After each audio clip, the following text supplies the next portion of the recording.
The Magic World of Jimmy Skunk. Written by Thornton Burgess.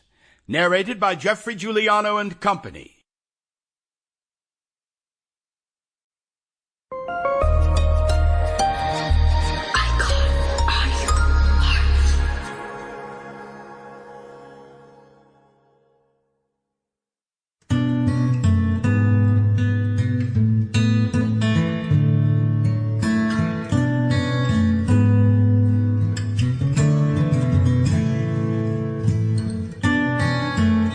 Hello, I'm author-actor Geoffrey Giuliano, and I am indeed very proud to present to you now one of classical literature's most iconic tales.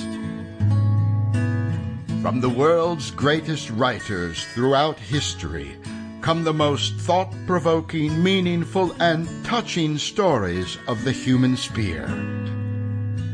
So welcome to a world of artful storytelling from the masters of their craft.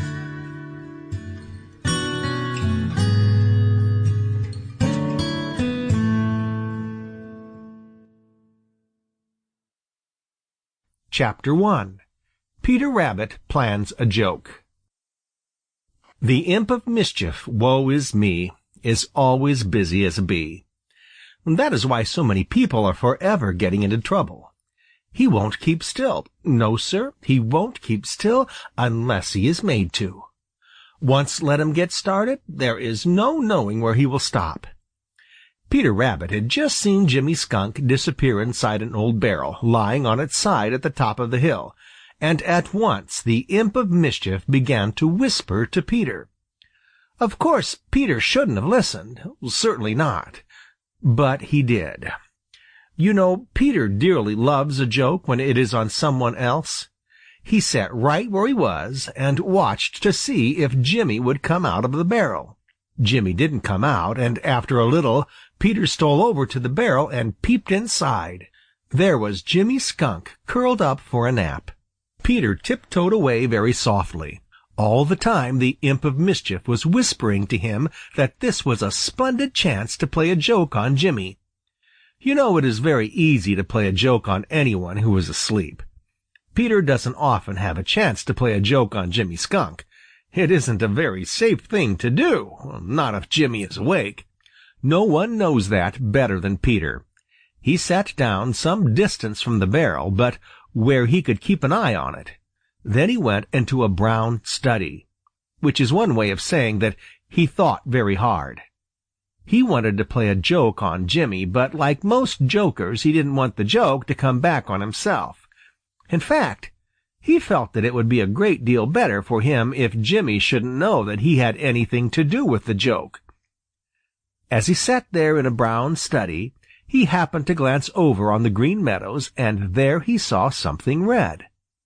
He looked very hard, and in a minute he saw that it was Reddy Fox.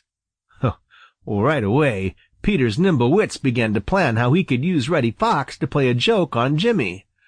All in a flash an idea came to him, an idea that made him laugh right out.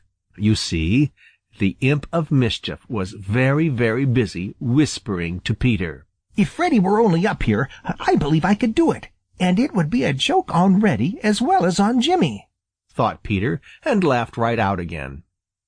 What are you laughing at? Asked a voice. It was the voice of Sammy Jay. Right away a plan for getting Reddy up there flashed into Peter's head. He would get Sammy angry, and that would make Sammy scream.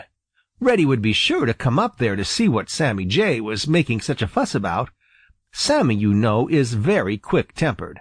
No one knows this better than Peter, so instead of replying politely to Sammy, as he should have done, Peter spoke crossly. "Fly away, Sammy, fly away. It is no business of yours what I am laughing at," said he. Right away Sammy's quick temper flared up. He began to call Peter names, and Peter answered back. This angered Sammy still more, and as he always screams when he is angry, he was soon making such a racket that Reddy Fox down on the Green Meadows couldn't help but hear it. Peter saw him lift his head to listen. In a few minutes he began. Sample complete. Ready to continue?